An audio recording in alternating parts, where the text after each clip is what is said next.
Não era o primeiro susto que meu coração me dava, mas foi o mais demorado.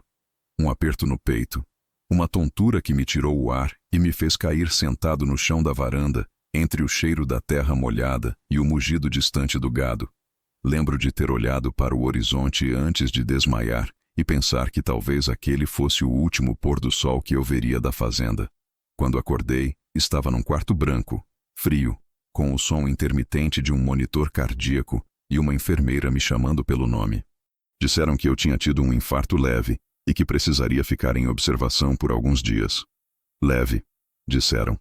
Para quem estava deitado com o peito ardendo e o corpo cheio de fios, não parecia leve.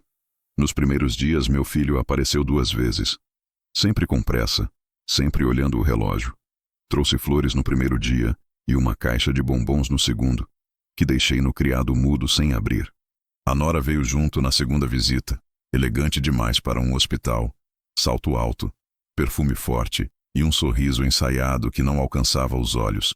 Perguntou se eu estava me alimentando bem, comentou sobre como o quarto era pequeno e depois ficou no celular o resto do tempo. Falou algo sobre o quanto a fazenda estava bem cuidada na minha ausência e sorriu, aquele tipo de sorriso que parece esconder mais do que mostra. Eu ouvi, observei e fiquei quieto. Aos 72 anos, aprendi que o silêncio revela mais do que qualquer pergunta. Quando ela disse "a fazenda", usou um tom de posse que me incomodou. A fazenda está bem cuidada, como se fosse dela, como se eu já não tivesse mais nada a ver com o lugar que herdei do meu pai, que ele herdou do meu avô, e que eu passei a vida inteira mantendo de pé. Os dias no hospital se arrastavam lentos. Os enfermeiros entravam e saíam, e eu contava o tempo pelos passos deles no corredor. Às vezes pegava o celular e via que ninguém tinha mandado mensagem. Nenhum amigo, nenhum parente distante, só os alertas automáticos do banco, avisando movimentações pequenas na conta da fazenda. Pagamentos de manutenção, compras de material. Nada suspeito, mas o tipo de coisa que na minha idade a gente percebe com um incômodo no estômago, como se algo estivesse sendo mexido sem nossa permissão. Uma tarde, enquanto uma enfermeira trocava o soro, o celular vibrou com o nome de Silvério, o capataz mais antigo da fazenda. Atendi e ele falava com a voz baixa, como se tivesse medo de ser ouvido. "Seu Raul, tem uns homens diferentes aqui olhando o terreno. Disseram que é a avaliação que a senhora da casa autorizou." Fiquei calado por alguns segundos. A senhora da casa. Ele se referia à minha nora. "Deixe olharem", respondi apenas. "Não diga nada, e não assine coisa alguma, Silvério." Ele concordou meio confuso. Eu desliguei e fiquei olhando para o teto, com o coração apertando de novo. Não pelo susto, mas pela certeza de que algo estava sendo tramado nas minhas costas. Nos dias seguintes, a nora não voltou mais. O filho, apenas uma vez, apressado, falando sobre ajustar algumas coisas, enquanto eu me recuperava. "Pode deixar que eu cuido de tudo, pai. Fica tranquilo." Tranquilo. Essa palavra dita por quem mente é como veneno diluído em mel. Eu apenas assenti, fingindo acreditar. Dentro de mim, comecei a montar o mapa do que estava acontecendo, peça por peça, com o instinto que um homem adquire depois de ser enganado uma vez na vida e jurar que nunca mais seria pego de surpresa. O hospital se tornou um lugar de reflexão. Eu observava as pessoas ao redor, os jovens apressados, os velhos sozinhos, as famílias que vinham por obrigação. Percebi que o tempo transforma tudo. O corpo, as relações, o valor do que você construiu. Quando você envelhece, passa a ser tratado como um móvel antigo, bonito de longe, mas incômodo de perto. A nora me olhava como quem vê um obstáculo entre ela e o que deseja. E o que ela desejava, eu já começava a entender. Numa madrugada, acordei com o barulho de chuva forte e um pensamento fixo. O contrato da fazenda. Ele estava no cofre, junto com os documentos da hipoteca que eu assumi anos atrás para ajudar os pais dela. Na época, eles estavam à beira da falência e eu, por compaixão, ou talvez por burrice, aceitei colocar meu nome na hipoteca para evitar que perdessem a casa. Eu nunca contei a ninguém, nem ao meu filho. Fiz porque achei que estava ajudando e depois deixei o assunto esquecido. Mas naquela noite, sozinho, e ouvindo o som da água batendo na janela do hospital, percebi que talvez aquele velho papel fosse mais importante do que eu imaginava. No 5º dia de internação, o médico disse que eu poderia receber alta em breve, desde que mantivesse repouso. Agradeci, mas dentro de mim, já sabia que o verdadeiro repouso não viria tão cedo. Quando ele saiu, pedi que me deixassem usar o telefone do quarto. Liguei para o advogado da família, um homem discreto e de confiança antiga. Dr. Álvaro, disse, quero que o senhor vá até a fazenda e verifique se há algum movimento de venda em andamento. Discretamente, não avise ninguém. Ele hesitou, mas concordou. O senhor quer que eu intervenha? Perguntou. Ainda não, respondi. Por enquanto só observe. A partir daquele momento comecei a tratar minha internação como um disfarce. Enquanto todos achavam que eu estava fraco, eu planejava em silêncio. Sabia que a verdadeira doença não estava no meu coração, mas no sangue frio de quem se aproveita da fraqueza dos outros. A cada dia, eu fingia ser o homem cansado que eles esperavam encontrar. E quanto mais eles acreditavam nisso, mais liberdade eu tinha para ver o que se desenrolava sem interferir. Quando finalmente assinei os papéis da alta, senti o ar livre no rosto e o cheiro distante da terra molhada da fazenda me chamando de volta. O motorista que me levou até casa era novo, não me conhecia, e durante o trajeto eu fiquei em silêncio, observando a paisagem pela janela. As cercas estavam tortas, o pasto mal cuidado, os portões enferrujados, sinais pequenos, mas suficientes para um homem que dedicou a vida inteira àquele solo entender que alguém estava desmontando tudo aos poucos.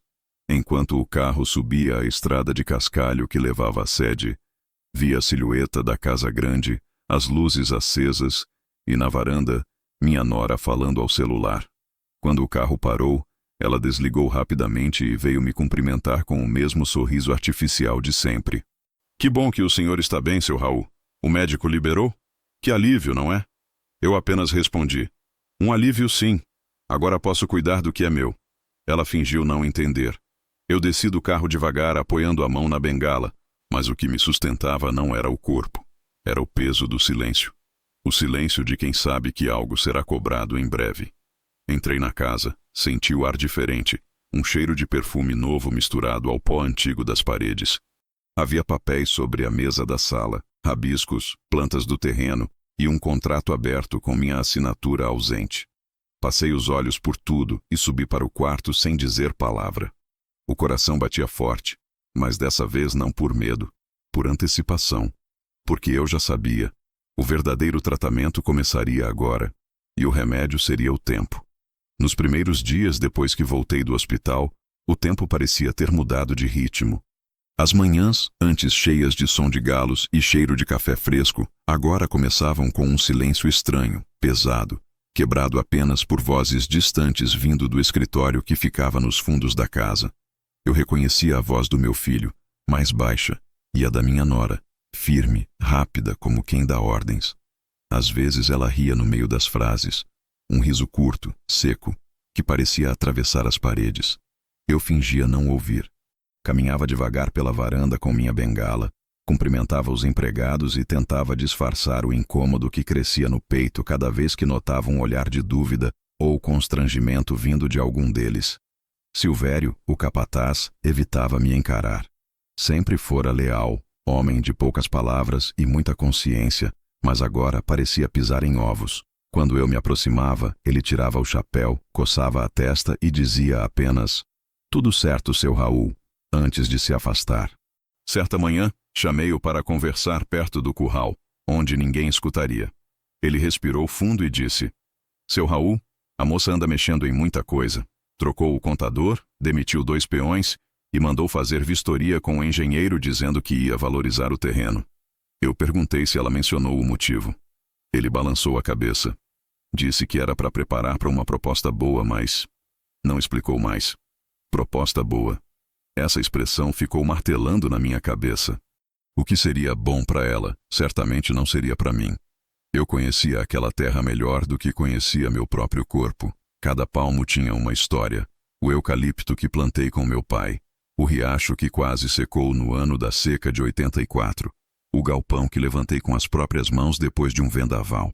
Aquela fazenda era mais do que propriedade. Era um testamento vivo da minha existência. E agora estava sendo tratada como mercadoria. Naquela semana comecei a perceber mudanças sutis, calculadas.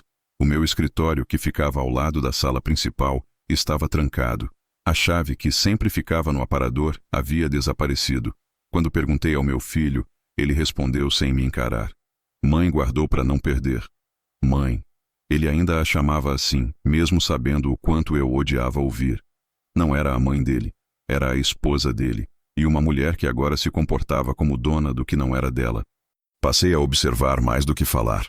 O comportamento da casa dizia mais do que qualquer conversa. O telefone fixo, que antes tocava com ligações de fornecedores e parceiros, agora vivia mudo. Em compensação, o celular da nora não parava de tocar.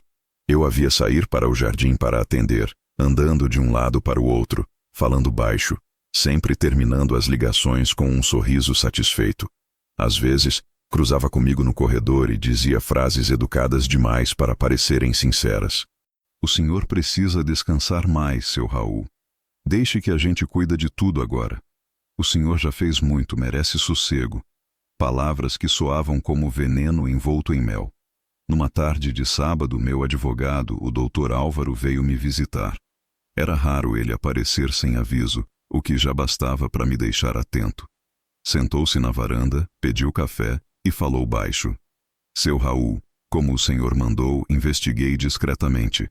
De fato, sua nora entrou em contato com uma imobiliária de São Paulo. Está negociando a venda da fazenda com um grupo interessado em transformar parte das terras em condomínio rural de luxo. O detalhe é que os documentos que ela apresentou ao corretor estão incompletos. O senhor ainda consta como proprietário majoritário, mas eles estão tentando reverter isso. Senti o sangue gelar por dentro, não de susto, mas de uma raiva contida, velha, que eu pensei ter deixado para trás junto com a juventude. Respirei fundo e perguntei o que exatamente eles tinham tentado.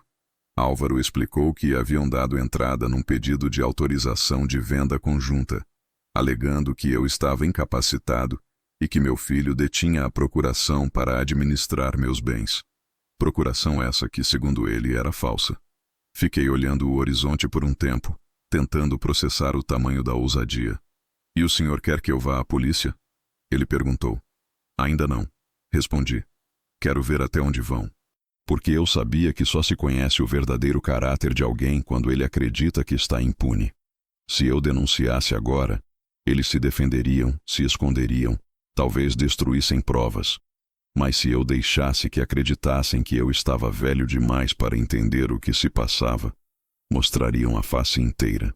Nos dias seguintes, fiz questão de parecer frágil. Arrastei os passos. Tosse fingida. Olhar cansado. À noite, enquanto a casa dormia, eu descia para o escritório, que finalmente consegui destrancar com uma chave reserva que guardava desde o tempo do meu pai, e lia cada papel que encontrava. Havia cópias de e-mails impressos, contratos preliminares e até um mapa com marcações de lotes. Descobri que a nora estava tratando diretamente com os compradores, apresentando-se como responsável administrativa do espólio. Essa palavra, espólio, me fez sorrir amargo. Estavam me matando em vida, transformando-me em fantasma de um homem ainda respirando. O filho, coitado, parecia cada vez mais ausente, dividido entre a culpa e o conforto que ela oferecia. Um dia, cruzamos no pátio e ele, sem saber que eu já sabia de tudo, comentou. Pai, a fazenda está valendo ouro agora. Muita gente interessada. Talvez seja hora de simplificar, vender uma parte. O senhor não acha? Eu olhei para ele com calma e disse, ouro não se vende, filho. Ouro se guarda, para ver quem brilha por interesse e quem brilha por amor. Ele riu, nervoso, sem entender, e se afastou. Naquele momento percebi que não adiantava tentar recuperar o filho que eu criei. Ele já estava cego pelo mundo que a esposa construiu em volta dele. E eu, que sempre acreditei que a velhice trazia paz, descobri que ela também traz uma clareza cruel. Há de enxergar o quanto as pessoas mudam quando sentem o cheiro do poder. Numa manhã cinzenta, vi caminhões estacionando perto da porteira. Homens com pranchetas, tirando fotos, medindo o terreno. Silvério veio correndo até mim, aflito. Seu Raul, Eles estão dizendo que é para levantamento topográfico, que vão mandar o relatório para a capital. Eu apenas coloquei a mão no ombro dele e disse: deixe, mas anote o nome de cada um. Ele anotou num caderno velho e me entregou no fim do dia. Nomes e empresas. Aquilo seria útil mais tarde. À noite, sentei à mesa da cozinha, sozinho, com uma xícara de café frio e o coração pesado. Peguei meu velho caderno de couro, o mesmo em que anotei o nascimento do meu filho, o batizado, o primeiro lucro da fazenda, e escrevi: estão vendendo o que não lhes pertence, e ainda não perceberam que o preço será cobrado com juros. Fiquei ali por horas, ouvindo o vento bater nas janelas, lembrando do tempo em que aquela casa era cheia de risadas, festas, cheiro de comida boa e respeito. Agora, tudo soava falso, ensaiado.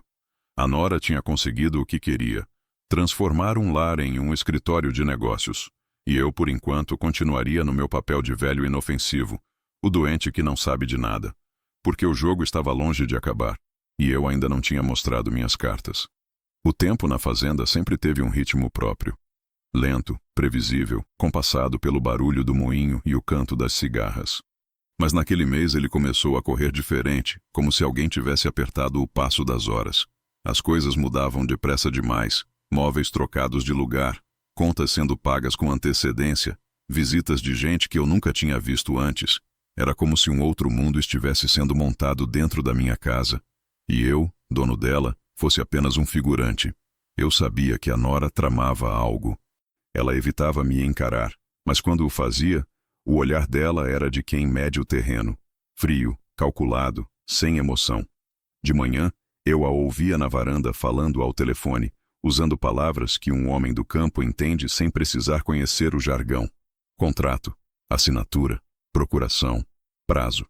Às vezes, sussurrava o nome do meu filho no meio das frases, como quem o usa de escudo.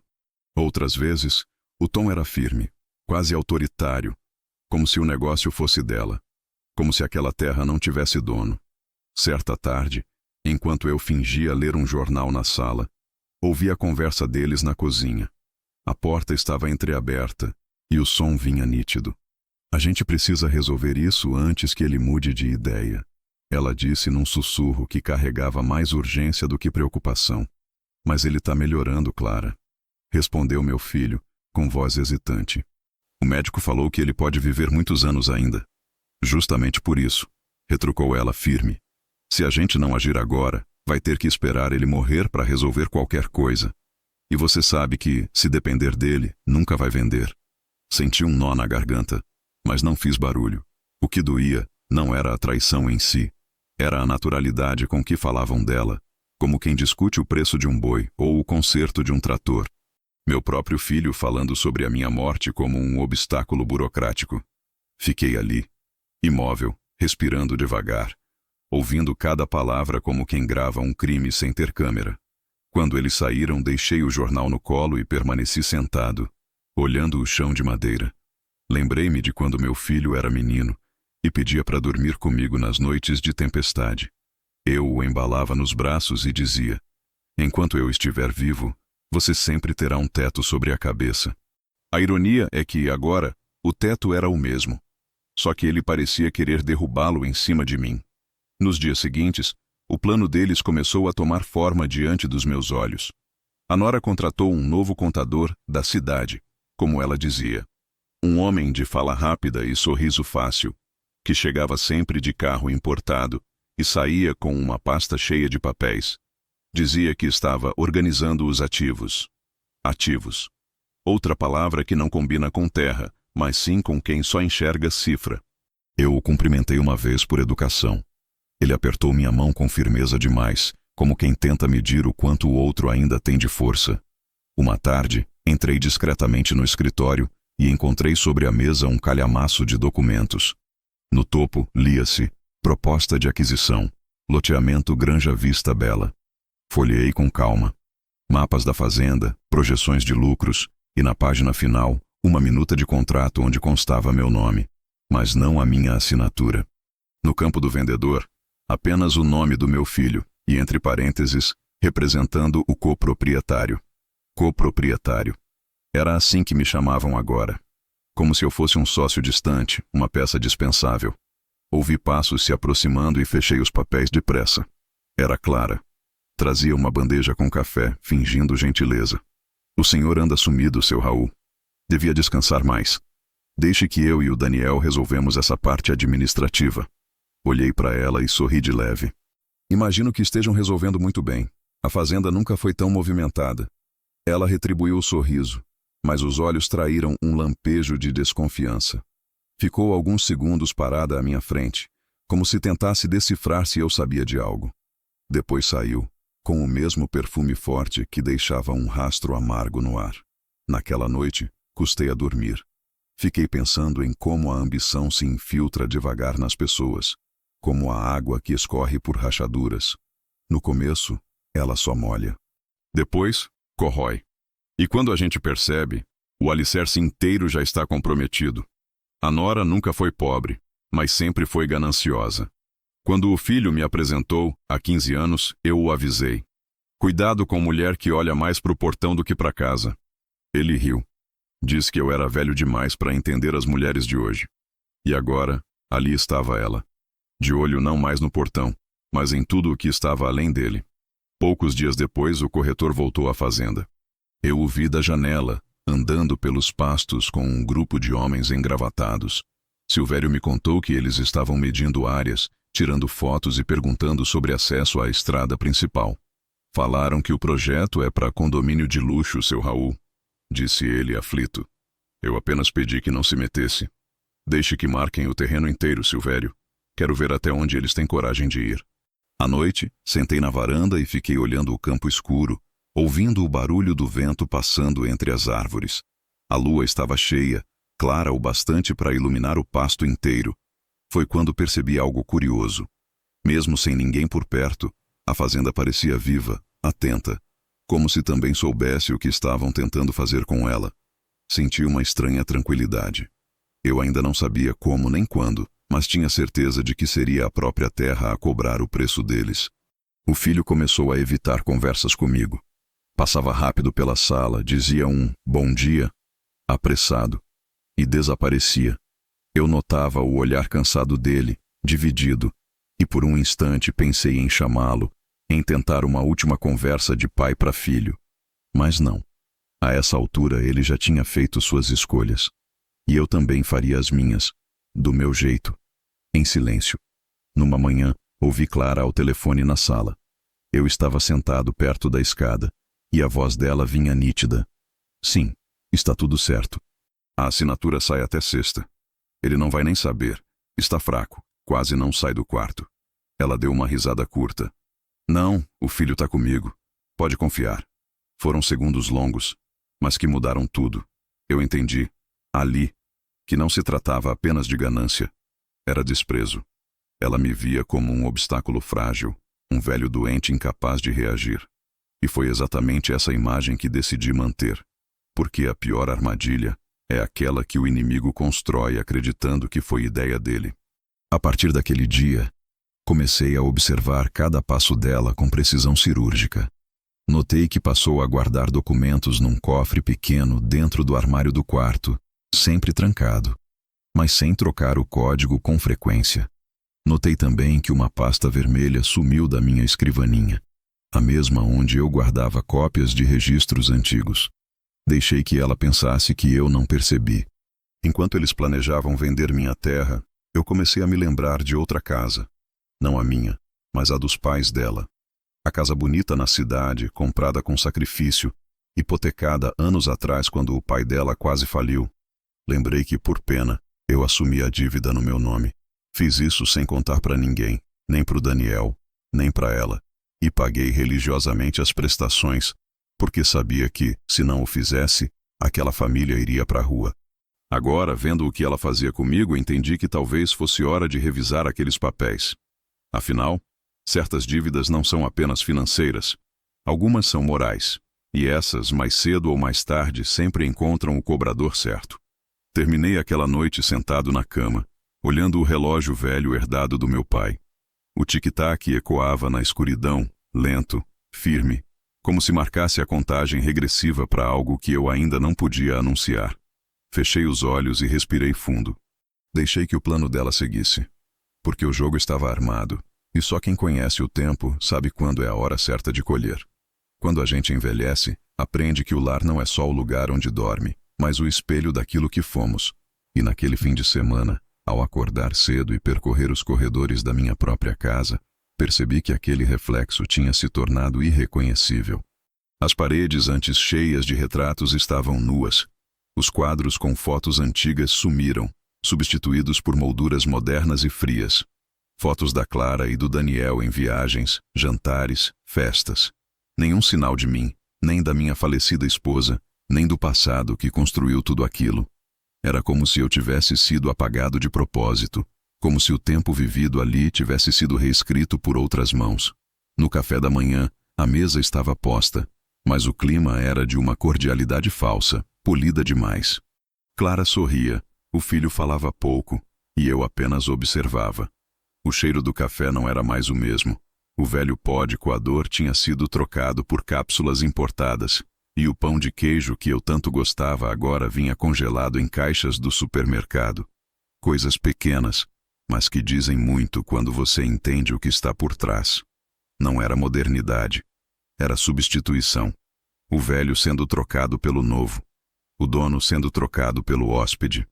Depois do café, decidi andar um pouco pelos arredores da fazenda. Fazia semanas que não pisava nos pastos, e eu precisava ver com meus próprios olhos o que haviam feito do meu chão. Caminhei devagar, com a bengala apoiando o peso que a idade já não sustentava sozinha, e percebi logo o primeiro golpe. O velho galpão de ferramentas, que construí com meu pai há mais de 40 anos, havia sido derrubado. No lugar, uma clareira de terra vermelha, marcada por estacas e fitas coloridas. Levantei o olhar e vi um carro estacionado ali, e 2 homens com pranchetas medindo o terreno. Quando me viram, trocaram olhares rápidos, como quem é pego em flagrante. "Bom dia", disse um deles, forçando simpatia. "Somos da empresa de engenharia contratada para vistoria." "Contratada por quem?" perguntei, sem alterar o tom. "Pela senhora Clara, senhor. Ela disse que o senhor estava ciente." Assenti devagar, sem desmentir, e dei meia volta. Por dentro, o sangue fervia. Por fora, eu era só um velho calmo, talvez confuso, como ela queria que parecesse. Essa foi a primeira lição que aprendi ao lidar com traidores. Nunca lhes mostre o momento em que você descobre o crime. Deixe que continuem acreditando que a ilusão funciona. É isso que os faz errar. Na volta, encontrei Silvério no estábulo, limpando as baias. Ele se aproximou, olhou para os lados e sussurrou: "Seu Raul, me desculpe, mas está tudo estranho por aqui. Ela anda perguntando demais sobre as escrituras, os documentos do banco. Até os recibos antigos ela quis ver. Disse que precisava para organizar o arquivo." "E o senhor deu?" perguntei, mantendo o olhar fixo. "Claro que não, patrão. Eu disse que só o senhor podia mexer nisso." Aí ela ficou brava, disse que eu estava atrasando o progresso. Balancei a cabeça devagar, sem responder. Dei um tapinha no ombro dele e pedi que ficasse atento. "Só observe, Silvério. Nada de confronto. O tempo vai cuidar do resto." Voltei para casa com o passo lento, mas a mente alerta. Fui direto ao escritório. O cofre grande, embutido na parede, estava fechado, como deixei, mas percebi que alguém tentara abri-lo. O pó de gesso ao redor da fechadura denunciava a tentativa. Abri com calma, usando a chave que guardava num compartimento secreto atrás de um retrato da minha falecida esposa. Lá dentro, todos os documentos estavam intactos, inclusive aquele envelope pardo com o selo do cartório da cidade, contendo o contrato de hipoteca da casa dos pais de Clara. Toquei o papel e senti um arrepio, como se ali estivesse um pedaço do destino que ainda aguardava o momento certo para se revelar. A partir daquele dia, comecei a fazer o que sempre soube fazer melhor: trabalhar em silêncio. Mandei consertar a cerca dos fundos, revisar as contas no banco, atualizar cadastros e reaver duplicatas antigas. Tudo por fora parecia a rotina de um homem tentando reorganizar a vida depois de um susto. Mas por dentro, cada passo era cálculo. Eu precisava ter certeza de que todos os fios estavam firmes antes de puxar o primeiro nó. As noites eram as piores. O som do vento batendo nas janelas me lembrava do hospital, do barulho constante das máquinas, e de como o silêncio às vezes é mais cortante que o ruído. Às vezes eu escutava a voz da Clara vindo do escritório, sempre falando baixo, às vezes nervosa, outras vezes risadas. Uma noite, não resisti. Levantei da cama, desci as escadas em silêncio e parei na porta entreaberta do escritório. Ela falava ao telefone, o rosto iluminado pela tela do notebook. Está tudo quase pronto. Só falta ele assinar. Não, ele nem desconfia. Tá doente demais para entender. Amanhã a gente vai para a cidade resolver os papéis. Anotei mentalmente cada palavra. Amanhã. O dia em que tudo começaria. E sem que ela soubesse, o dia em que tudo começaria a terminar.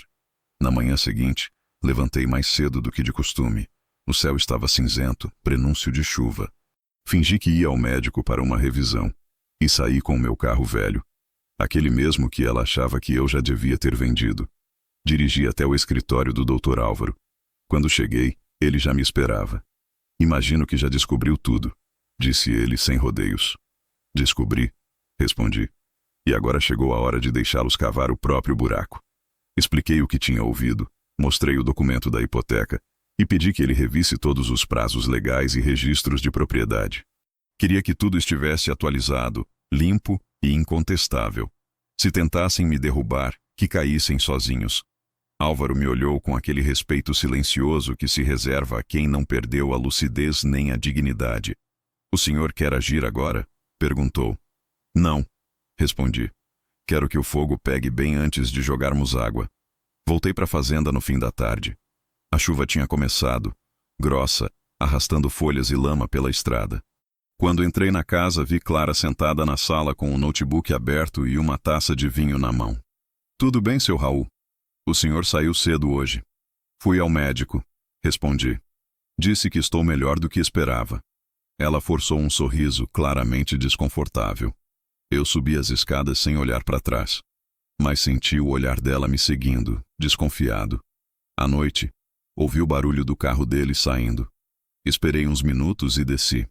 O escritório estava vazio. Na mesa, uma pasta preta. Abri e encontrei cópias de mensagens trocadas entre Clara e um tal de Roberto, o corretor. Frases curtas, mas reveladoras. Contrato pronto. Ele assina amanhã. Depósito confirmado. Guardei tudo comigo. Era o tipo de prova que o tempo adora usar a favor de quem sabe esperar. Subi para o quarto, sentei na beira da cama e olhei pela janela. A fazenda dormia sob a chuva. A mesma terra que abrigou minha família agora escondia uma traição. Mas eu não sentia raiva. Sentia clareza. Porque quem age movido por ódio se perde no meio do caminho. E quem age em silêncio encontra o destino no momento certo. Naquela noite escrevi mais uma linha no meu caderno. Eles acham que me enganam. Não entendem que o silêncio é a forma mais pura de escuta. Amanhã, o jogo deles começa de verdade. E o meu também. Apaguei a luz e deitei. Lá fora, a chuva seguia caindo, lavando a terra, como se o próprio campo se preparasse para o que viria. E dentro de mim, eu sentia a mesma limpeza. A calma perigosa de quem sabe que a justiça não precisa ser apressada. Durante toda a minha vida aprendi que quem trabalha com a terra precisa saber esperar. O solo não obedece à pressa e as colheitas só chegam para quem entende o tempo. Era exatamente essa paciência que agora eu aplicava à minha própria casa. Cada palavra que eu dizia, cada olhar, cada silêncio era calculado com a mesma precisão com que se mede o ponto da chuva ou o momento certo de cortar o milharal. O segredo não era reagir, era observar. Clara achava que tinha tudo sob controle. Andava pela casa com o mesmo ar de quem já é dona de tudo. Passos firmes, roupas caras, perfume marcante. Falava com os empregados em tom de ordem e com o meu filho, Daniel, em tom de comando disfarçado de conselho. Você precisa pensar no futuro, ela repetia quase diariamente.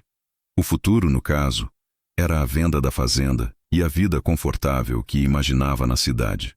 Eu fingia não entender. Fingir é uma arte que aprendi tarde, mas aprendi bem. Passei a deixar o jornal aberto sobre a mesa, como se tivesse perdido o hábito da leitura. Esquecia os óculos por distração, errava datas, trocava palavras. Cada gesto estudado para que ela se sentisse segura o suficiente para mostrar o plano inteiro. Às vezes, Ela me observava em silêncio, tentando avaliar se eu ainda era uma ameaça. E eu correspondia com a expressão vazia de um velho cansado, que já se conformou em perder o que era seu. Era o papel perfeito, e eu o interpretava com naturalidade. Meu filho, por outro lado, parecia cada vez mais distante. Ele evitava olhares longos, falava sempre de pé, nunca sentado ao meu lado como antes. A culpa o corroía, eu via. A ambição era dela, mas a covardia era dele. Ele sabia o que estavam fazendo e, ainda assim, preferia o silêncio da conveniência. Em outra época, eu teria tentado salvá-lo de si mesmo. Agora, deixava que aprendesse o que significa decepcionar quem o criou. As semanas passaram e a movimentação na fazenda aumentou. Caminhões começaram a aparecer, supostamente para vistoria de acesso. Clara explicava tudo com naturalidade. São técnicos, seu Raul. Questão de infraestrutura. Eu apenas assentia. O telefone tocava com frequência. Ela se afastava para atender. Eu não precisava ouvir. O tom da voz dizia tudo. Havia pressa, ansiedade, o tipo de nervosismo que só aparece quando alguém está prestes a cometer um erro. Foi numa dessas manhãs que percebi o quanto ela já se sentia segura. Estava na varanda, tomando café, quando vi um carro importado parar no portão. Desceu um homem de terno claro, que ela recebeu com um abraço confiante. Levaram quase 1 hora andando pela propriedade, conversando, rindo. Quando voltaram, ela segurava uma pasta e o olhar brilhava. São investidores sérios, disse ao Daniel mais tarde, sem notar que eu ouvia. Eles só querem garantia de que ele vai assinar logo. E o filho respondeu, num tom baixo, quase infantil. E se ele não assinar? Ela riu, um riso curto, afiado. Ele vai. Nem sabe mais o que assina. Essa frase ficou na minha cabeça o resto do dia. Nem sabe mais o que assina. Era isso que ela acreditava. Que a idade me tinha levado o raciocínio, que a doença me tornara dependente. O tipo de arrogância que cega até o mais esperto. Senti uma calma estranha ao perceber isso. Porque quem subestima um homem cava o próprio buraco. Naquela noite decidi começar o meu jogo. Deixei propositadamente a chave do cofre sobre a mesa do escritório. Uma armadilha silenciosa. Não precisei esperar muito. No dia seguinte, ao voltar do estábulo, percebi que a chave tinha sumido. Fingi não notar. Jantei, conversei normalmente e fui dormir cedo. À meia-noite levantei devagar e desci as escadas sem acender a luz. A porta do escritório estava entreaberta e lá estava Clara, ajoelhada diante do cofre aberto, remexendo os documentos. Observei por alguns segundos, sem respirar, e então fiz barulho de propósito com a bengala. Ela se sobressaltou, virou-se rapidamente, escondendo papéis sob o braço. Não consegui dormir, disse eu com voz sonolenta. Vim pegar meu remédio. Ela sorriu nervosa, o rosto iluminado pela luz amarelada da luminária. Eu também não. Resolvi dar uma olhada em umas contas atrasadas. Nada importante. Que bom que alguém ainda se importa com as contas. Respondi, e subi as escadas lentamente, sentindo o olhar dela nas minhas costas. No dia seguinte, encontrei sobre a mesa os papéis que ela havia remexido, cuidadosamente organizados, como se nunca tivessem sido tocados. Mas um detalhe denunciava. Um grampo estava virado para o lado errado, sinal de que alguém mexeu com pressa. Abri a pasta e confirmei o que imaginava.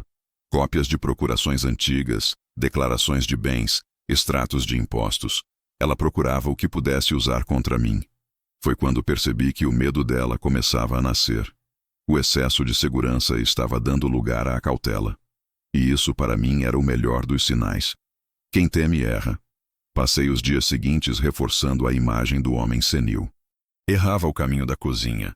Fingia confundir nomes dos empregados. Reclamava de dores imaginárias. Clara acreditava em cada gesto, e quanto mais acreditava, mais falava. Chegou a comentar, num almoço, sobre a tranquilidade de resolver tudo logo, para que ninguém tenha que se preocupar depois. Eu mastiguei devagar, olhei para ela e disse: tranquilidade é algo que se perde quando a gente tenta comprá-la. Ela sorriu, sem entender, e mudou de assunto. À noite liguei discretamente para o Dr. Álvaro e pedi que fizesse uma coisa simples: confirmar, em cartório, o registro da hipoteca da casa dos pais dela. Queria ter tudo em mãos quando chegasse a hora. Está tudo regular, seu Raul. Ele disse. Pagamentos atrasados há 4 meses. Se o senhor quiser, posso dar andamento à execução. Pedi que aguardasse. O momento certo ainda estava por vir. Enquanto isso, Clara seguia o seu teatro. Cuidava da casa como se fosse a matriarca. Organizava jantares com vizinhos ricos, se vangloriava das mudanças que planejava. Eu assistia de longe, como quem vê um incêndio começar. Sem pressa, apenas esperando a chama ficar alta o suficiente para queimar quem o acendeu. Meu filho, cada vez mais submisso, parecia um estranho. Às vezes cruzávamos no corredor e trocávamos um boa noite, seco, quase formal. Eu via nele o reflexo de um homem perdido, que trocou o respeito pela conveniência. Ainda assim, em certos momentos percebia nos olhos dele uma sombra de dúvida, um lampejo de arrependimento. Talvez ainda houvesse algo ali, mas não era hora de resgatar ninguém. Era hora de deixá-lo ver as consequências da própria escolha. Certa manhã, Clara veio até mim, exageradamente doce. Trouxe um café na bandeja e disse: "O senhor poderia assinar um documento para facilitar umas coisas do banco? Nada demais." Eu olhei o papel e vi que era uma autorização de transferência de fundos. Sorri, recusei com calma. "Prefiro ler com calma depois." Ela insistiu. "Mas é simples, só para formalizar." Eu a encarei firme, sem elevar o tom. "Nada que envolva meu nome é simples, Clara." O silêncio que se seguiu foi longo, pesado. Ela recuou, ainda sorrindo, mas o brilho nos olhos denunciava a raiva. Foi ali, naquele instante, que percebi. O jogo havia virado. Ela ainda não sabia, mas o controle escapava pelas mãos dela como areia. O tempo, meu velho aliado, começava a trabalhar a meu favor. Naquela noite escrevi no meu caderno. Deixei que acreditassem na minha fraqueza. Agora é minha vez de acreditar na força do silêncio. E adormeci com a sensação de que a colheita estava se aproximando. Algumas verdades se revelam aos poucos, como a luz que entra pelas frestas de uma janela fechada. Outras, porém, chegam de uma vez cortantes, sem pedir licença. A minha veio numa manhã abafada de quarta-feira, quando encontrei, entre papéis esquecidos sobre a mesa do escritório, um envelope timbrado do cartório da cidade. Não estava ali na noite anterior. Alguém o havia deixado às pressas. Talvez o contador, talvez a própria Clara. Abri com calma e, no meio das folhas, vi o que já suspeitava. Uma minuta de contrato de compra e venda da fazenda. Na última página, o espaço reservado à minha assinatura estava em branco, mas havia uma cópia do meu documento anexada, tirada às escondidas, provavelmente em algum dia em que ela me pedira só um favorzinho para atualizar um cadastro. O comprador era um grupo imobiliário de São Paulo, e o valor oferecido, embora alto, estava muito abaixo do real. Clara e Daniel seriam os vendedores autorizados por procuração. Uma procuração forjada. Senti o coração apertar, mas não por raiva. Era outra coisa. Uma calma densa. Aquela que vem quando o último pedaço do quebra-cabeça finalmente se encaixa. Sentei-me na poltrona de couro, a mesma onde meu pai costumava planejar as safras, e deixei os dedos correrem sobre o braço gasto do móvel. A madeira tinha cicatrizes, marcas de tempo como eu. Era estranho pensar que, de todas as batalhas que enfrentei na vida, secas, pragas, dívidas, perdas, a mais dolorosa seria contra o próprio sangue. Peguei o telefone e liguei para o Dr. Álvaro. Ele atendeu na segunda chamada, com aquela voz serena de quem já me conhece há décadas. "Eu já imaginava", disse ele, antes mesmo que eu explicasse. "Eles tentaram protocolar o pedido de registro ontem à tarde, mas o cartório recusou por falta da sua assinatura."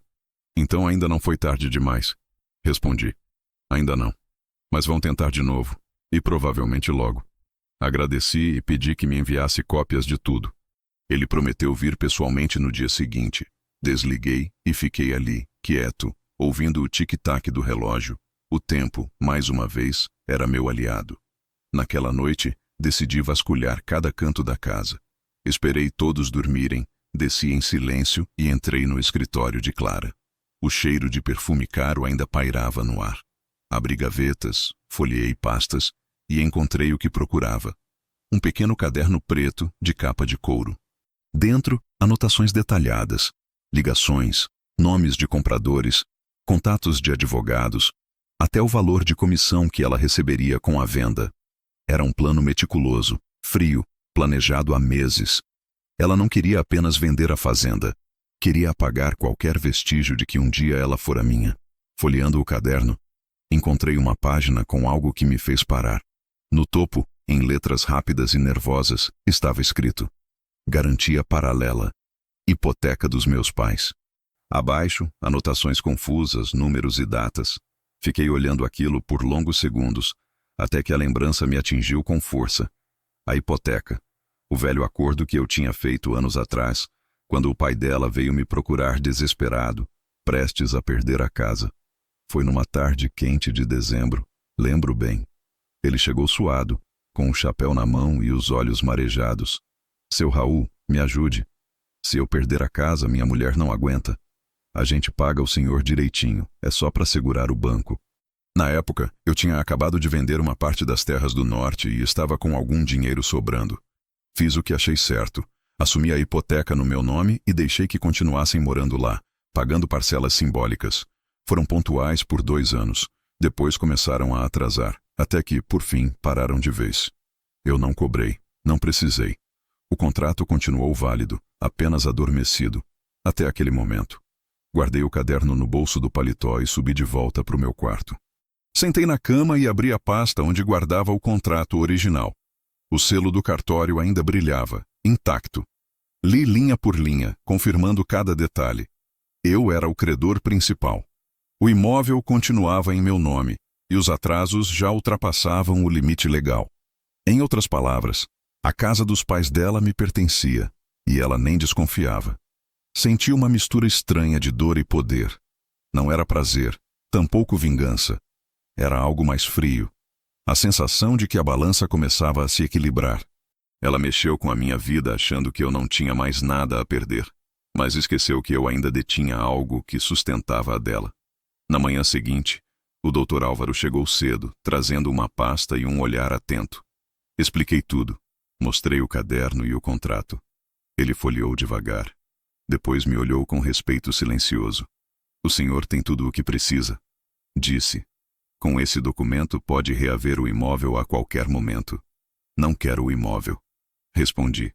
Quero o tempo. Quero que eles cheguem ao ponto de acreditar que venceram. Só então vou agir. Ele sorriu de leve, entendendo o que eu pretendia. Então vamos deixar o palco armado. Durante os dias seguintes me comportei como sempre. Tomava café na varanda, lia o jornal, fingia desatenção. Clara parecia aliviada. Achava que minha docilidade era sinal de desistência. Daniel voltou a conversar comigo, talvez acreditando que eu havia aceitado a ideia da venda. Eu o ouvia falar sobre novos começos, vida melhor na cidade, aposentadoria tranquila. Não o interrompi. Só respondia com frases vagas. Talvez seja mesmo o melhor. Ele saía satisfeito, achando que tinha me convencido. Mas à medida que eles avançavam no plano, eu preparava o meu. Revi documentos, organizei cópias, anotei datas. Pedi ao advogado que notificasse discretamente o banco sobre a hipoteca, apenas para atualizar os registros, sem acionar nada ainda. Eu queria que tudo estivesse pronto, amarrado, indiscutível. Numa tarde, enquanto Clara e Daniel saíam para resolver pendências na cidade, fui até o quarto dela. Abri o guarda-roupa e retirei uma caixa de madeira escondida atrás das malas. Dentro, encontrei as chaves de um cofre portátil. Levei a caixa até o meu quarto e a abri com cuidado. Lá dentro havia joias, papéis e, no fundo, um pendrive. Pluguei no meu notebook antigo e vi uma sequência de e-mails trocados com o corretor. Num deles, ela escrevia: a assinatura dele é mera formalidade. O documento está pronto. Se ele não puder assinar, providenciaremos reconhecimento por similaridade. Similaridade. Uma palavra bonita para falsificação. Copiei tudo e guardei numa pasta separada, protegida por senha. Depois, devolvi o cofre exatamente onde estava. Naquela noite choveu forte. Sentei na varanda, ouvindo o barulho da água batendo no telhado, e senti o mesmo cheiro de terra que sempre me acalmou. Pensei em minha esposa, que não viveu o bastante para ver em que tipo de gente o filho se transformara. Pensei também na Clara, e no quanto a ganância pode apagar qualquer traço de humanidade. Eu não queria destruí-la, Queria apenas que enxergasse o que nunca quis ver, que o poder que ela tanto buscava estava nas mãos do homem que ela julgou descartável. Antes de dormir, abri meu caderno e escrevi. Eles plantaram a mentira no solo que eu preparei. Mas esqueceram que toda semente cresce conforme a terra permite. E a minha terra ainda obedece à minha vontade. Fechei o caderno, apaguei a luz e adormeci com a certeza de que o jogo tinha mudado de lado. Eu tinha a peça que faltava. E desta vez, seria eu quem decidiria quando mover. Descobri cedo que o silêncio tem formas. Há o silêncio medroso, que encolhe o peito e faz a gente ceder. Há o silêncio rancoroso, que estufa a garganta e faz mal a quem o guarda. E há o silêncio estratégico, aquele que observa, registra, espera e, quando age, o faz com a precisão de quem sabe o preço de cada movimento. Foi esse silêncio que escolhi vestir como uma roupa. Era o único traje que me servia agora que me tentavam, passo a passo, tomar o que construí. Não é fácil fingir indiferença quando tudo que você cultivou durante uma vida inteira parece ser tratado como mercadoria. Mas aprendi a transformar a dor em detalhe. Controlar a respiração, ajeitar a voz para soar cansada, deixar que as mãos tremessem o suficiente para que parecessem sinais da idade e não da ira. A casa precisava me ver apagade. A nora, confiando, precisava acreditar que o obreiro do passado já era apenas sombra. Assim ela se soltava, mostrava a face inteira, e eu ia guardando cada expressão, cada deslize, cada documento deixado à vista. O primeiro passo do meu silêncio estratégico foi organizar a prova. Não porque eu desejasse exposição para me vingar em público, a ideia de humilhar alguém em praça não me apetecia, mas porque queria ter um trilho claro, irrefutável, que transformasse as palavras que me calavam em registros que não pudessem ser torcidos. Pedi ao Dr. Álvaro que atualizasse os registros no cartório. Pedi que as notificações administrativas fossem feitas sem alarde. E pedi, por fim, que fizesse consultas discretas aos bancos envolvidos. Ele cumpriu seu papel com a discrição de sempre. Enquanto isso, eu colecionava recados, cópias, e-mails e anotações como quem junta lenha para o fogo ao tempo certo. A segunda medida foi reatar contatos que havia deixado quietos por anos. Chamei Dorene, da assistência social, apenas para avisar que estava bem e que cuidaria dos trâmites. Reativei o contato com Silvério e insisti que ele anotasse tudo. Nomes, horários, placas dos carros, quem entrou e saiu. Dei-lhe uma folha em branco e pedi que fosse meticuloso. Ele fez o que sempre fez, o que era certo. Depois telefonei para um velho parceiro de leilões em uma cidade próxima. Não para leiloar algo, mas para ter uma referência, para entender procedimentos. Cada ligação foi uma peça que se encaixava num mapa maior. Nada ali era impulsivo, tudo era preparação. Enquanto isso, mantive a aparência que mais os enganaria. Aceitava o café com sorriso de cansaço. Fingia confundir datas e nomes. Trocava de cadeira ao me sentar na sala como se a idade me calcasse o corpo. Clara explicou a vizinhos e parentes que eu estava mais tranquilo e que, por isso, era melhor que eles cuidassem das decisões momentâneas. Eu sorri para os que vinham me perguntar. Agradeci as orações e fingia uma gratidão que não existia. Deixei que acreditassem que, enfim, eu me rendia. Era curioso observar como, ao ceder aparência e vontade, as pessoas tornavam públicas suas vaidades. Ela começou a falar alto, a fazer planos em voz que achava que eu não ouviria. E eu ouvia tudo. Havia também a parte técnica que precisei cuidar. Checar se os registros estavam realmente irretocáveis. Contratei sem alarde uma menção técnica em cartório. Uma via simples que confirmava datas, réplicas e autenticidades. Não era para uso imediato. Era para o momento em que a mentira tivesse se tornado suficientemente audaciosa. Enquanto isso, pedi ao advogado que colocasse uma reserva preventiva nos cadastros bancários ligados à fazenda. Não para bloquear tudo de uma vez, mas para que qualquer movimentação brusca acendesse uma luz vermelha instantânea. Era uma rede de segurança construída com calma para que a queda fosse inevitável quando a corda fosse cortada. Os dias se sucediam e eu deixava que a pressa deles revelasse a vaidade. A nora começou a sentir a tensão interna de quem apressa um desfecho que ainda não tem segurança plena. Pequenas contradições começaram a aparecer. Uma data dita ao corretor que não batia com a qual fora colocada numa mensagem. Um valor de comissão comentado ao contador que não conferia com o que constava numa proposta. Eu recortava cada pedacinho e guardava em pastas. Nada do que eu guardava tinha emoção exposta. Eram apenas pedaços secos de lógica que, quando reunidos, formariam uma acusação irrefutável. Em paralelo, cuidei do que mais me prendia ao chão: os empregados da fazenda. Alguns já se aproximaram no início, desconfiando. Fui claro com eles quando a oportunidade apareceu. Agora é tempo de deixar tudo certo. Anote o que vê, e não haja por impulso. Queria que as peças simples, o homem que lavou os implementos, a cozinheira que viu as chaves desaparecerem, ficassem alinhadas. A verdade de uma casa está muito mais nos pequenos olhos cotidianos do que nas palavras grandes dos salões. Houve uma noite em que Clara, acreditando que eu dormia, entrou no meu quarto e tentou mexer nas minhas coisas. Ouvi o ranger da porta e fiquei imóvel, fingindo ressonar. Ela vasculhou as gavetas, abriu papéis e saiu com pressa. No dia seguinte, ela tentou argumentar que só estava preocupada com os papéis para não perder prazos. Sorri para a justificativa e respondi apenas: agradeço, Clara. Ainda bem que me avisaram. O susto em sua fisionomia foi pequeno, mas visível. Eu não quis provocar mais. Cada reação dela era uma confirmação de que o teatro seguia conforme eu planejava. Com o passar das semanas, comecei a deixar pistas controladas. Nada ilegal, nada que colocasse inocentes em risco, apenas pequenas notas que indicavam presença de provas. Um envelope em cima da escrivaninha com a indicação cópia para eventual verificação. Um e-mail enviado para mim mesmo com assunto lacônico e data marcada. Preparava o terreno para o caso de o confronto se tornar público. Queria que, quando o jogo viesse à luz, ninguém pudesse alegar surpresa ou falta de documentação. O silêncio estratégico me deu outra vantagem: o tempo para recuperar aquilo que já havia sido esquecido. Revisei recibos antigos, localizei contratos de venda de áreas que ninguém mais lembrava. Encontrei testemunhas que, por vergonha ou comodidade, haviam se recolhido. Convenci uma antiga funcionária da prefeitura a olhar arquivos públicos comigo. Ela me ajudou a localizar assinaturas e protocolos que, no calor do momento, poderiam se provar decisivos.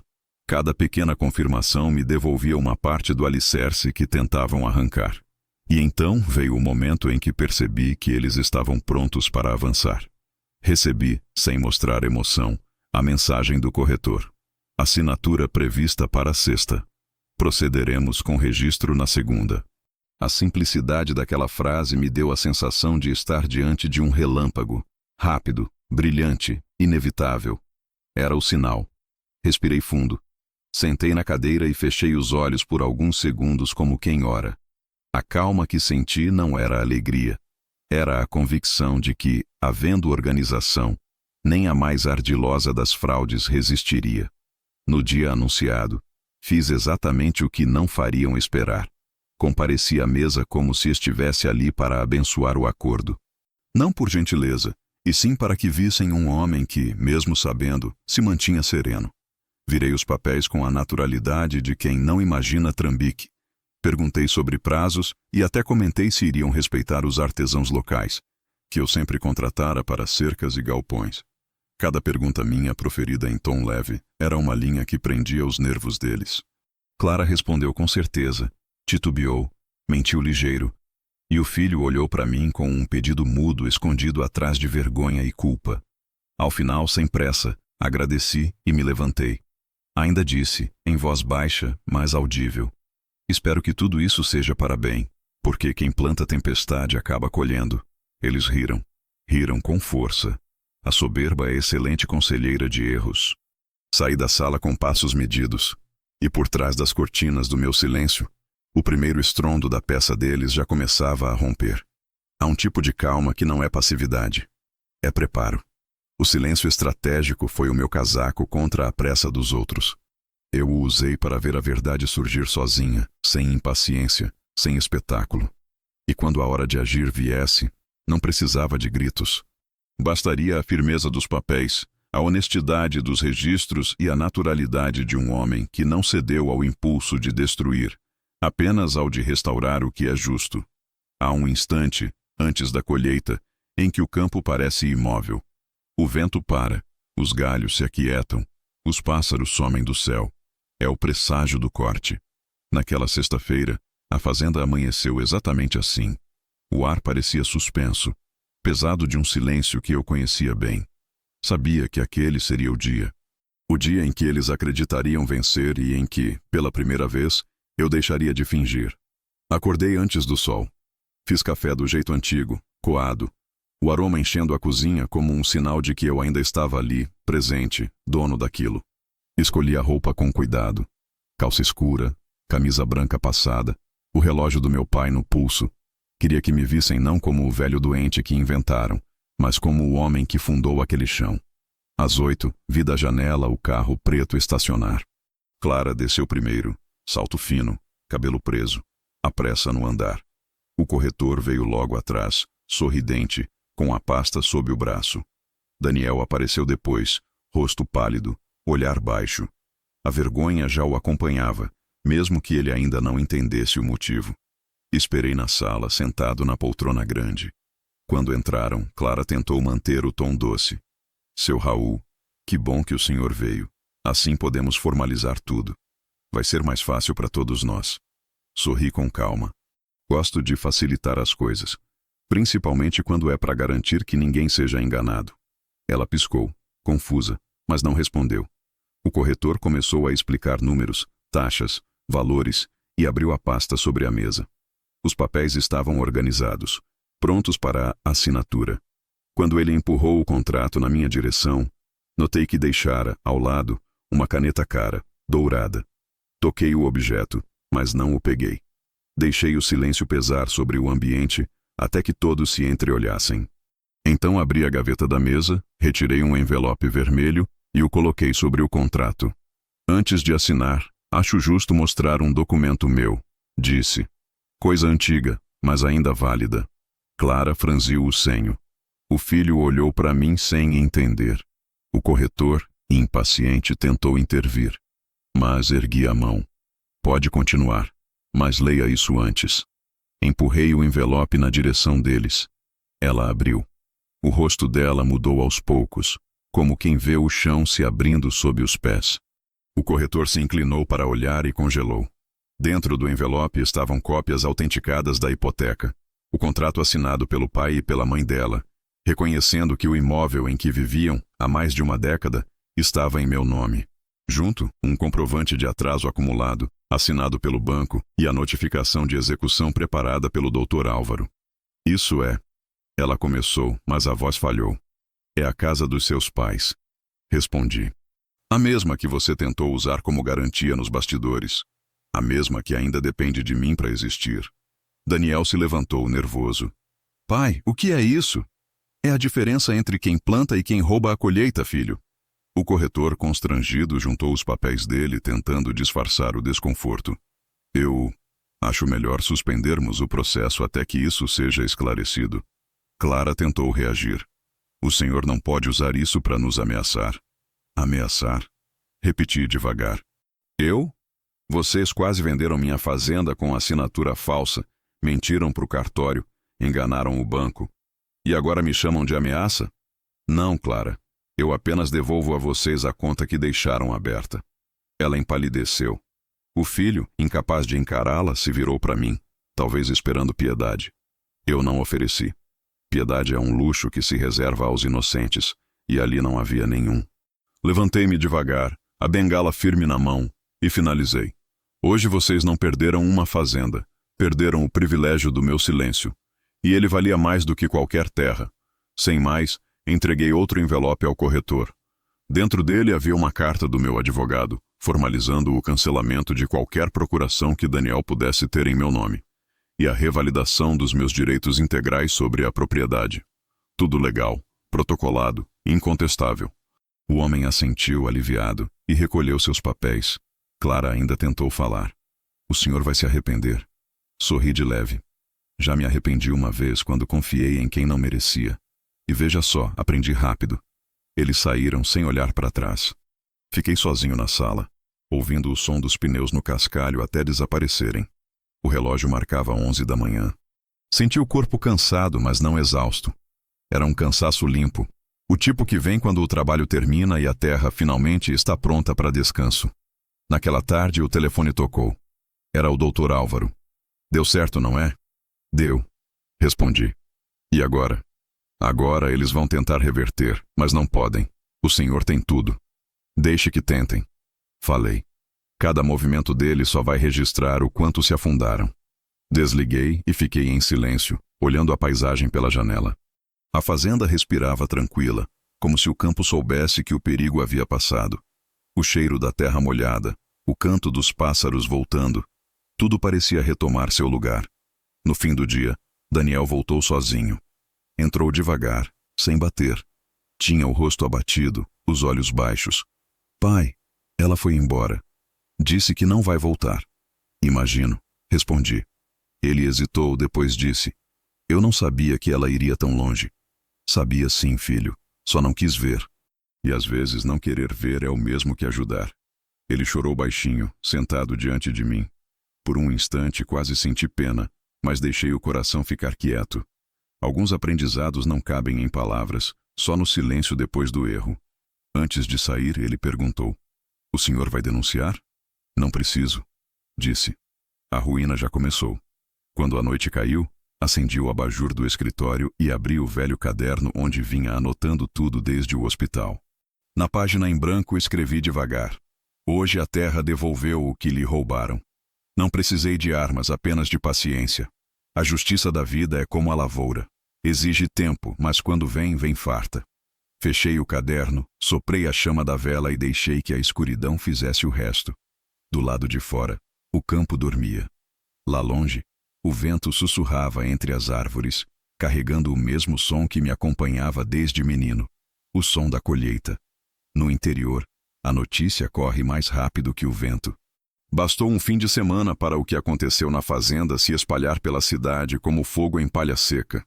Ninguém sabia dos detalhes, mas todos sabiam do essencial: a tentativa de venda ilegal, o golpe descoberto, a hipoteca que pegou a família da Clara de surpresa. O povo não precisa de papéis para entender quando há traição. Reconhece o cheiro de longe. E, naquele caso, o cheiro era forte. Na segunda-feira, ao ir à cooperativa resolver umas pendências, senti os olhares sobre mim.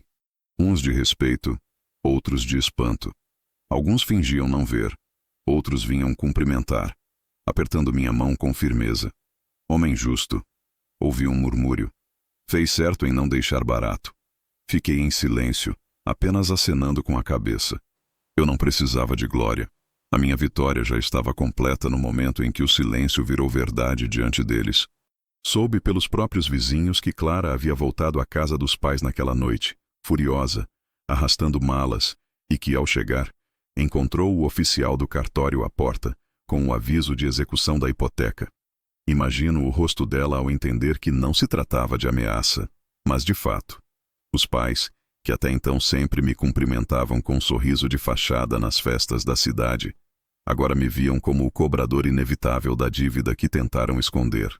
O rumor dizia que ela chorou, que tentou reverter, que implorou ao advogado da família, mas os documentos eram claros como a luz do meio-dia.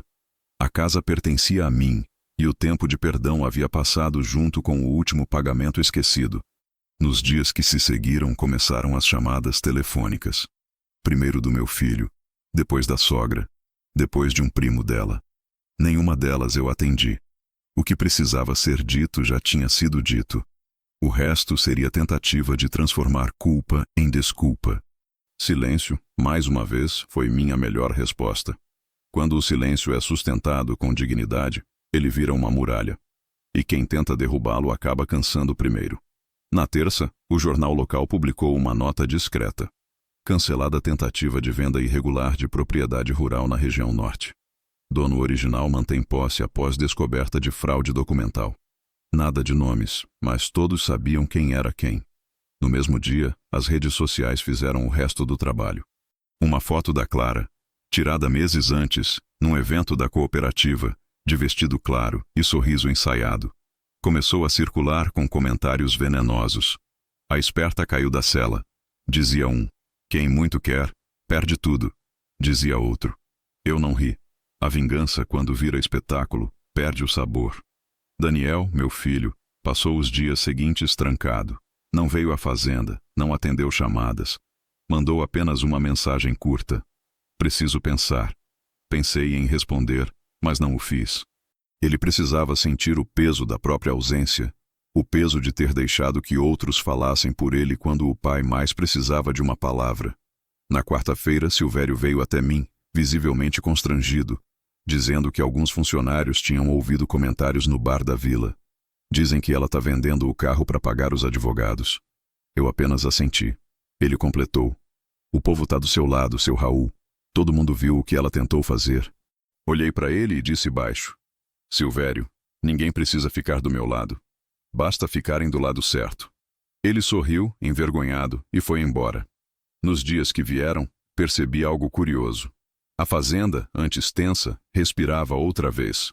Os empregados voltaram a cantarolar, as galinhas pareciam mais agitadas, até o vento no campo parecia mais leve. É estranho, mas o lugar sente quando a mentira vai embora. Há uma paz diferente na terra quando a justiça se instala, uma espécie de equilíbrio silencioso, como se o chão, enfim, voltasse a reconhecer o dono. Uma tarde, recebi a visita do pastor da cidade, um homem calmo, de fala compassada. Sentou-se comigo na varanda, tomou café e disse: Fiquei sabendo de tudo. Há quem diga que o senhor foi duro demais. Duro seria continuar fingindo que não vi.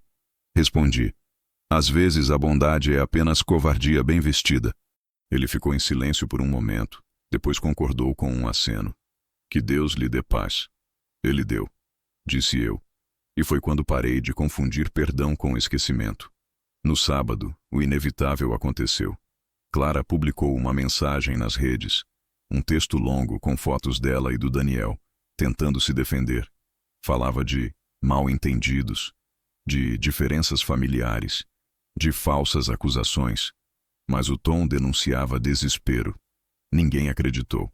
A maioria dos comentários era dura, alguns até cruéis. O público, que antes a aplaudia, agora pedia explicações. Cadê os papéis? Perguntavam. E a hipoteca? Outros ironizavam. A dona do futuro perdeu o passado. Eu, do meu lado, não escrevi uma linha. Não compartilhei nada, não dei entrevista, não respondi a provocações. Fiquei na minha varanda, vendo o sol se pôr atrás dos eucaliptos, o mesmo sol que vi em tantos outros dias de colheita. O barulho distante dos tratores trabalhando era música de justiça. No domingo seguinte, Daniel apareceu. Estava diferente. Magro, abatido, as olheiras fundas. Trazia o olhar quebrado, o de quem finalmente entendeu a dimensão do que havia permitido. Sentou-se em frente a mim e ficou alguns minutos calado, mexendo as mãos. Pai, ela foi embora para a casa dos pais. Eles vão perder tudo. Eu sei, disse. O senhor vai mesmo deixar? Eu não tirei nada deles, filho. Só parei de proteger quem me apunhalou. Ele respirou fundo, os olhos marejados. Eu devia ter parado antes. Devia ter visto o que ela estava fazendo. Devia, respondi. Mas às vezes, para enxergar, é preciso perder o que mais se tem medo de perder. Ficamos um tempo sem falar. O vento trouxe o cheiro da grama cortada, e percebi que, pela primeira vez em meses, a fazenda cheirava a lar.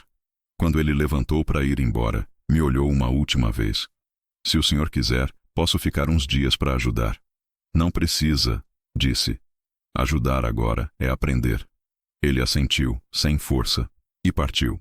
Vi o carro sumindo pela estrada de terra e senti um vazio estranho. Não o da solidão, mas o de quem sabe que o amor, às vezes, só volta quando o orgulho termina de morrer. No fim daquela tarde, recebi um envelope. Dentro, um recorte do jornal com outra nota. Executada a hipoteca antiga, família perde imóvel em meio a controvérsias. No canto, um pequeno comentário. A justiça tarda, mas chega. Fechei o envelope, sem prazer nem tristeza. À noite, sentei à mesa e abri meu caderno pela última vez naquela semana. Escrevi, com calma. Quem constrói sobre o que não é seu, acaba morando sobre ruínas. E ruínas são sinceras. Mostram o que sobrou quando o fingimento termina. Fechei o caderno Apaguei as luzes e fui deitar. Lá fora, a lua cheia brilhava sobre o campo como um farol antigo, iluminando as cercas e o telhado da casa grande. Pela primeira vez em muito tempo, dormi sem trancar a porta. A ruína deles já não me interessava. O que me importava era o silêncio que ela deixou. O tempo, quando volta a correr no ritmo certo, tem um som diferente. Não é mais o tic-tac de urgência nem o tropeço das horas, mas um compasso tranquilo, de quem sabe que o pior já passou. Foi assim que a fazenda começou a respirar de novo, devagar, segura, como um velho organismo que finalmente se livra de uma febre longa. Eu acordava com o canto das aves, tomava café olhando o horizonte e, pela primeira vez em muito tempo, não sentia a necessidade de olhar para trás. Clara e sua família haviam desaparecido do mapa da vila. A casa deles, agora oficialmente sob minha posse, estava vazia, as janelas cobertas de poeira, o jardim tomado pelo mato. O banco tentou intermediar um acordo, mas não havia o que discutir. Todos os prazos haviam sido rompidos por eles mesmos. Eu poderia ter vendido a casa, lucrado, feito da desgraça alheia um ganho tardio. Mas não. Mandei apenas lacrar o imóvel, pagar as taxas e deixá-lo quieto. Algumas vitórias não precisam de exposição, apenas de conclusão. Daniel, por sua vez, ainda me visitava às vezes. Chegava sem avisar, sempre trazendo algo simples, uma sacola de pão, frutas, às vezes um pedaço de queijo. Falava pouco, trabalhava numa pequena firma de máquinas agrícolas e tentava se reerguer. Eu o ouvia sem interromper, apenas observando o esforço de um homem tentando remendar o próprio nome. Com o tempo, percebi que ele não vinha pedir perdão. Vinha pedir lugar, um espaço mínimo de paz, onde pudesse existir de novo sem vergonha. E eu, aos poucos, dei esse espaço. Não com palavras, mas com gestos. Um café compartilhado, um silêncio que não afastava. A fazenda, agora só minha, voltou a ser o que sempre foi, simples, viva, cheia de propósito. Contratei 2 novos empregados, recontratei uma cozinheira antiga e recuperei o ritmo das colheitas. Nas tardes, eu caminhava até o campo do milharal e ficava ali, olhando as espigas balançando com o vento. Às vezes, fechava os olhos e ouvia o farfalhar das folhas. Era o mesmo som que me acompanhava desde menino, mas agora soava diferente. Não havia mais angústia nele, apenas reconhecimento. O povo da vila continuava falando. Alguns me chamavam de o velho que deu a volta por cima, outros de o homem do silêncio. Não me importava. Descobri que a reputação é como sombra. Segue a gente quando há luz, mas some no escuro. O que me bastava era saber que o que restava em mim era verdade. O resto, o rumor, o julgamento, tudo isso era coisa que o vento leva. Certa tarde, encontrei uma carta no portão, sem remetente. O envelope estava amassado, mas o nome na frente era meu. Dentro, apenas algumas linhas escritas à mão. Espero que esteja em paz. Eu não estou. Sei que não adianta pedir desculpas, mas quero que saiba que, se um dia puder recomeçar, farei isso lembrando do que o Senhor me ensinou, que o silêncio fala mais alto que qualquer mentira. Clara. Li e deixei o papel sobre a mesa. Nenhum ódio, nenhuma satisfação. Apenas uma certeza simples. O arrependimento dela já não me dizia respeito. O perdão, quando é real, não se oferece a quem nos feriu, mas a nós mesmos, para que o peso caia do peito. Que ela lidasse com o dela. O meu já estava leve. Nos dias seguintes, comecei a arrumar os armários, doando roupas velhas, separando papéis. Queria limpar tudo, dentro e fora. Achei o velho caderno de couro, aquele onde escrevi a primeira linha ainda no hospital. Passei as páginas uma a uma. Anotações, frases, datas. Em cada folha, reconheci o homem que fui sendo ao longo dessa travessia. O doente que desconfiou, o pai que observou, o dono que se fingiu de fraco, o juiz que agiu sem vingança. Todos ainda eram eu, mas em versões que já tinham cumprido seu papel. Na última página, havia espaço em branco. Peguei a caneta e escrevi. A terra me ensinou tudo o que precisei saber sobre gente. Quem planta com descuido perde. Quem planta com amor colhe. E quem tenta roubar o que outro plantou termina aprendendo que o solo tem memória. A fazenda perdoa, mas não esquece. E o silêncio é a forma mais alta de justiça, porque chega sem alarde e fica para sempre. Fechei o caderno, respirei fundo e deixei-o sobre a mesa, aberto no meio, como quem encerra um ciclo. Naquela noite, dormi de janelas abertas, ouvindo o som dos grilos e o murmúrio distante do rio. Não sonhei com o passado, nem com vingança. Sonhei com terra úmida e mãos limpas. Com o passar das semanas, comecei a reconstruir o que o tempo e a ganância tinham tentado destruir. Mandei reformar o galpão derrubado, replantei mudas de ipê na entrada da fazenda e voltei a cuidar do canteiro de margaridas que minha esposa amava. Todos os dias, regava as flores e conversava com elas como se fossem companhia. Em uma das manhãs, percebi algo curioso. Um pé novo de alecrim crescendo espontaneamente perto da cerca. Sentei-me ao lado e ri sozinho. A vida tem desses modos discretos de mostrar que a renovação vem, mesmo quando a gente não a pede. Daniel me ligou numa sexta-feira dizendo que tinha conseguido um emprego fixo, melhor, e que em breve se mudaria para a capital. Quero começar de novo, pai, disse, mas quero fazer direito desta vez. Desejei sorte, e antes de desligar, ele completou. Obrigado por não ter me humilhado quando podia. Fiquei em silêncio por um instante e respondi.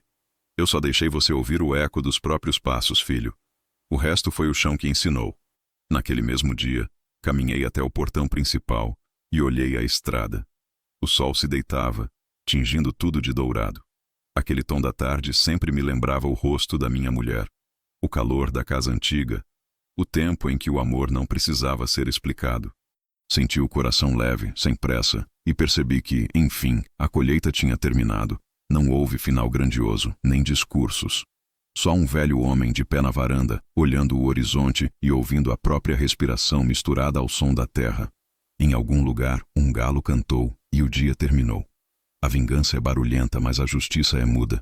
E foi no silêncio que encontrei paz.